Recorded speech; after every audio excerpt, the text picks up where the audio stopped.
కాకినాడలో స్వాతంత్ర దినోత్సవ వేడుకలు ఘనంగా జరిగాయి. AP deputy CM Pawan Kalyan జాతీయ జెండాను ఆవిష్కరించారు. పోలీసు బలగాల గౌరవ వందనాన్ని స్వీకరించారు. వైసీపీ ప్రభుత్వ హయాంలో రాష్ట్రంలో లా అండ్ ఆర్డర్ గాడి తప్పిందని విమర్శించారు. కూటమి ప్రభుత్వం శాంతి భద్రతల విషయాన్ని సీరియస్ గా తీసుకుందని చెప్పారు. రాష్ట్రంలోని ప్రతి మహిళకు భద్రత కల్పిస్తామని అన్నారు.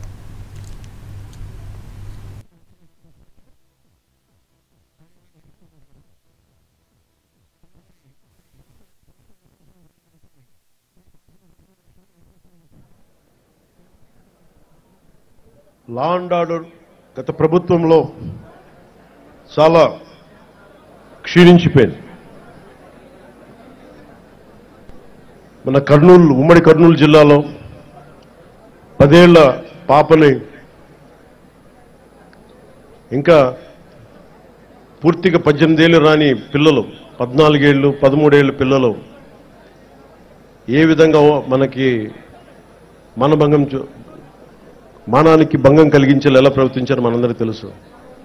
14 ఏళ్ల సుగాలి ప్రీతికి స్కూల్కి వెళ్ళడానికి ఇంటికి వెళ్ళిన సుగాలి ప్రీతి తిరిగి ఇంటికి రాలేదు, శవమై తిరిగి వచ్చింది. ఎటు చూసిన గత ప్రభుత్వ కాలంలో లా అండ్ ఆర్డర్ చాలా బలహీనపడిపోయింది, నిర్లక్ష్యం చేయబడ్డాయి విల్ఫుల్గా.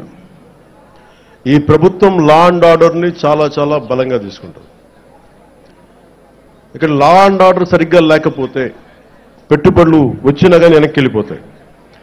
పెట్టుబడులకి, ఉద్యోగాలకి, రాష్ట్ర అభివృద్ధికి చాలా కీలకం లా అండ్ ఆర్డర్. అన్ని సభల్లో అధికారులందరికీ కలెక్టర్ సదస్సులో ఒకటే చెప్పాం, లా అండ్ ఆర్డర్ చాలా చాలా బలంగా ఉండాలి. ఒక ఆడబిడ్డ ఇంట్లో నుంచి బయటికి వెళ్ళి క్షేమంగా తిరిగి ఇంటికి వెళ్ళాలి. ఆ స్థితిలో ఉండాలని మేము కోరుకుంటా ఉన్నాం.